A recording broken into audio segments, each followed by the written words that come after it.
और एलेक्स समझ जाता है। अब वो हार मानने से पहले एक बार और कोशिश करना चाहता है और वो इलाई को भी अपनी फैक्ट्री में आने के लिए मना नहीं करता है। फिर इलाई एलेक्स से एक पोस्टर के बारे में पूछता है तो एलेक्स उसे बताता है। वो बताता है कि वो एक लेगोलैंड नाम की जगह है जहाँ पर वो कुछ साल पहले जाना चाहता था, लेकिन अभी भी उसके पास टाइम ही नहीं है। फिर वो इलाई को खिलौने दिखाने लग जाता है और कहता है इसी जमाने में इन खिलौनों की डिमांड बहुत ज्यादा थी, लेकिन अब मार्केटिंग में इलेक्ट्रॉनिक खिलौने आने के कारण उनकी डिमांड गिर गई। फिर इलाई कहता है इलेक्ट्रॉनिक खिलौने बच्चों के लिए ठीक नहीं है।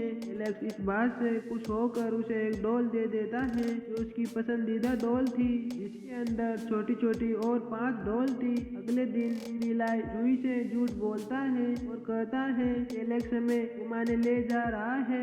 इलाई जूही को लेकर फैक्ट्री पहुंच जाता है जहां पर एलेक्स काम की टेबल पर सो रहा होता है, इसलिए वो आज काम का बहाना भी नहीं बना सकता है, इसलिए उसे उनके साथ जाना ही पड़ता है। लेकिन अभी भी इलाई उन्हें नहीं बता रहा था उनको जाना कहाँ है। वो मोबाइल में देखकर उन्हें रास्ता बता रहा था, लेकिन एक जगह पर जाकर उन्हें पता चल जाता है वो जा कहाँ रहे हैं। वो और कहीं नहीं जा रहे, वो लेगोलैंड पर ही जा रहे हैं। फिर वो अंदर चले जाते हैं और अंदर जाकर इलाई एक छोटी ट्रेन की सवारी करता है और उन दोनों को भी अपने साथ बैठने को कहता है। फिर वो तीनों ही बैठकर छोटी ट्रेन की सवारी का मजा लेते हैं। पहले तो इलाई ऐसा बताता है कि जैसे उसे मजा नहीं आ रहा था, लेकिन वो कब तक अपने आप को रोक पाता है। फिर वो भी इंजॉय करने लग जाता है। फिर वो तीनों ही वही कार में बैठकर उसे चलाने लग जाते हैं। उसमें इन तीनों को ही बहुत मजा आ रहा था। फिर इलाई अपना ड्राइविंग लाइसेंस मांगता है,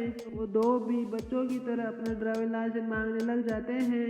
उनको भी ड्राइविंग लाइसेंस मिल जाता है। फिर इलाई और एलेक्स सैनिकों के कपड़े पहनकर वो दोनों एक दूसरे से लड़ने लग जाते हैं। फिर बाद में वो आइसक्रीम खाने जाते हैं और वो वहाँ भी मस्ती करने लग जाते हैं। फिर वो आइसक्रीम खाकर रोलर स्केटिंग करते हैं जो उन दोनों ने शादी से पहले की थी। फिर वो तीनों ही घर आ जाते हैं और शाम को इलाई एलेक्स से कहानी सुनाने को कहता है तो एलेक्स अच्छे फादर की तरह आज उसे कहानी सुनाने लग जाता है। बाद में वो जूही के पास चला जाता है। इलाई उन दोनों को इतना करीब देखकर बहुत खुश होता है।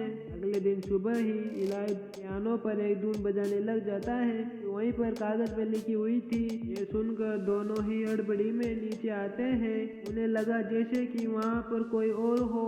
फिर इलाई उनसे कहता है कि आप दोनों इतने घबराए क्यों हो। जो उसे बताती है दरअसल इस धुन को एलेक्स उनके बेटे को सुनाया करता था।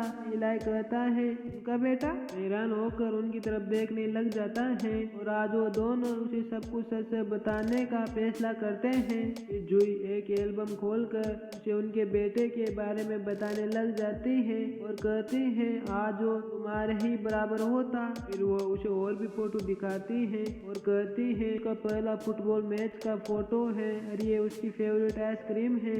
इसके बाद वो उसे उस रूम में लेकर जाती है जो हमेशा से बंद रहता था। ये रूम उनके बेटे का है और ये अभी भी वैसा ही है जैसा ये पहले था। और इलाई उनसे पूछता है आखिर हुआ क्या था। फिर वो खिड़की से नीचे देखते हुए कहती है 2 साल पहले जब हम उनका मैच खेल कर घर आ रहे थे तो रास्ते में उनका कार से एक्सीडेंट हो गया है और जब से ही हमारी जिंदगी उजड़ सी गई है। इसके बाद वो उसकी कब्र पर जाते हैं और एलेक्स के हाथ में वही टेडी बियर होता है जो कुछ दिन पहले इलाई के हाथ में था। इसी वजह से इलाई को डांट पड़ी थी। फिर एलेक्स कहता है वो हर रात को इसे अपने साथ लेकर सोता था और जब मैं सुबह उठता हूँ तो मुझे ऐसा लगता है जैसे कि वो अभी भी उसी कमरे में हो। यह कहकर वो रोने लग जाता है और आगे कहता है मुझे ऐसा लगता है जैसे कि मेरे दिल में बहुत बड़ा छेद हो गया हो जो कभी भी नहीं भर सकता है और पिछले 2 साल से जिस दर्द को छुपाकर बैठे थे आज वो आंसुओं की तरह से बाहर आ रहा है। फिर वो दोनों गले लगकर फूट फूट कर बहुत रोते हैं और इलाई उन दोनों को देख रहा होता है और उनकी थोड़ी ही दूरी पे वो भिखारी भी खड़ा होता है और उनकी बातें सुन रहा होता है। फिर वो तीनों ही घर आ जाते हैं और एलेक्स जूही से कहता है कि हमें उस कमरे की सफाई कर देनी चाहिए और जूही भी एक गहरी सांस लेकर हामी भर देती है। फिर रात को एलेक्स बाहर जाता है और जुगनू को देखते देखते वो उस भिखारी के पास जाकर बैठ जाता है और इस बारूद से वो अच्छे से बात करता है। फिर वो भिखारी एलेक्स से कहता है, क्या तुम ईश्वर पर विश्वास करते हो? फिर एलेक्स कहता है, मैं उस पर कैसे विश्वास करूं? दूसरों की जिंदगी को उजाड़ देता है। तो भिखारी कहता है, शायद ये कोई तुम्हारी परीक्षा हो। फिर वो भिखारी कहता है, इंसानों की सबसे बड़ी प्रॉब्लम यही है कि वो अतीत में जीते हैं और भविष्य की चिंता करते हैं। फिर वो आगे कहता है, यादों के लिए भी अपनी जिंदगी में जगह होनी चाहिए, लेकिन कुछ रहने के लिए अपने वर्तमान में जुड़कर उसी में जिंदगी जीना जरूरी है। इस भिखारी की बातों पर एलेक्स पर बहुत बड़ा प्रभाव पड़ता है।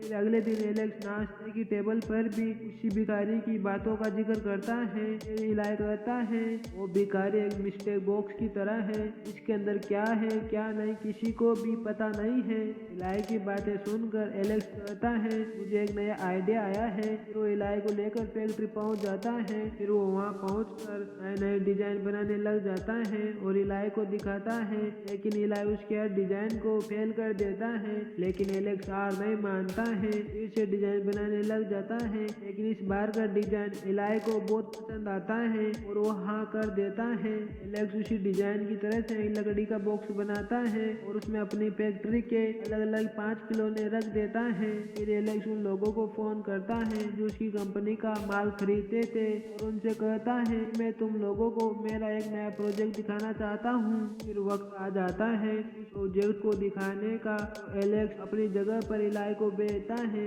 उस प्रोजेक्ट के बारे में उन लोगों को बताएगा और खुद बाहर खड़ा होकर उसे देख रहा होता है। 7 साल के बच्चे को देखकर सारे लोग हंसने लग जाते हैं और कहते हैं, तुम सब हमारे साथ मजाक कर रहे हो क्या? फिर इलाई कहता है कि मैं एलेक्स की तरफ से आप लोगों को इस प्रोजेक्ट के बारे में बताऊंगा।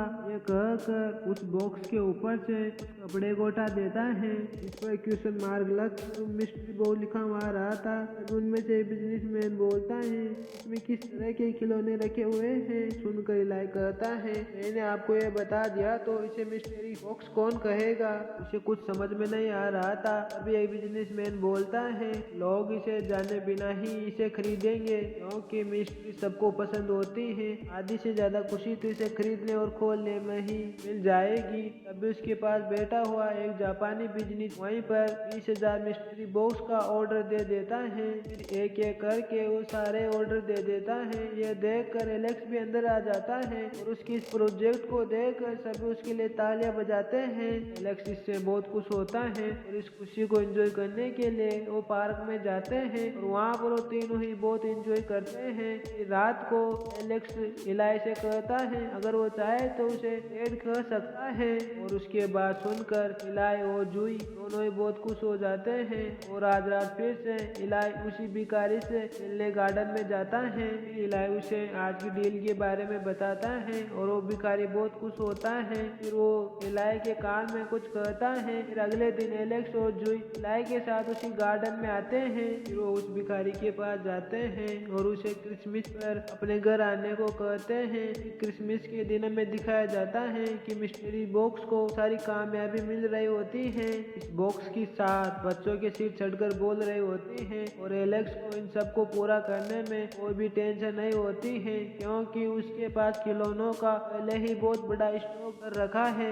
फिर रात को वो भिखारी उनके घर आता है और एलेक्स के कहने पर वो नहा धोकर दाढ़ी मूछ काट कर बाहर निकल कर आता है। फिर वो सब साथ ही में खाना खाते हैं और फिर मस्त मजाक करने लग जाते हैं। उन सबको इतना खुश देखकर वो भिखारी भी खुश हो जाता है। फिर वो वहाँ से जाने लगता है तो जूही उसे कुछ पैसे दे देती है। वो भिखारी लेने से मना कर देता है तो जूही कहती है, सड़कों पे जिंदगी गुजारने से पहले वो भी तो किसी का प्यारा बेटा रहा होगा। भिखारी के वहाँ से जाने के बाद वो एलेक्स को बुलाने चली जाती है।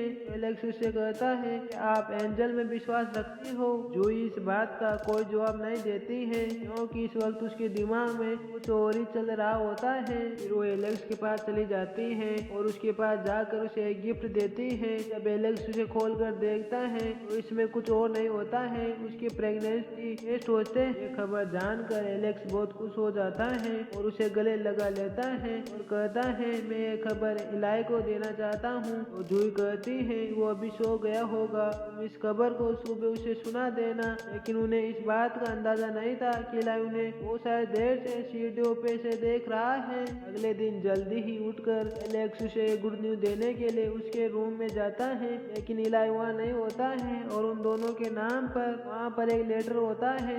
और नीचे जूही के पास आश्रम से फोन आता है और मैनेजर उसे बताता है कि मिसेस लेंग ठीक होकर वापस आ गई, लेकिन मैंने उन्हें आपका फॉर्म दिखाया था और उन्होंने बताया है कि इलाई नाम का बच्चा इस आश्रम में है ही नहीं। फिर वो मैनेजर आगे कहता है और आप उस फॉर्म पर उस बच्चे की फोटो है ही नहीं। ये सुनकर जूही के हाथ से कॉफी का गिलास नीचे गिर जाता है। वो हैरान होकर पास में ही एक टेबल पर चपड़ती है और उसी में से लेगोलैंड वाला इलाई का लाइसेंस निकालती है, लेकिन उसमें भी इलाई की फोटो है ही नहीं। अब उसे सब कुछ समझ में आ जाता है। इलाई और वो भिखारी इंसानों के बेस में वो तो एंजल थे, उसकी बिखरी हुई जिंदगी को वापस लौटाने आए थे। और फिर उसे याद आता है कि हॉस्पिटल में अनाथ आश्रम का कार्ड छोड़कर जाने वाला व्यक्ति और कोई नहीं था, वो भिखारी था। फिर वो ऊपर जाकर इलाई का लिखा हुआ लेटर पढ़ती है, जिसमें इलाई ने लिखा था उनके बेटे की बुरी बातों को छोड़कर अच्छी बातों के साथ जिंदगी को आगे जीना शुरू कर दो।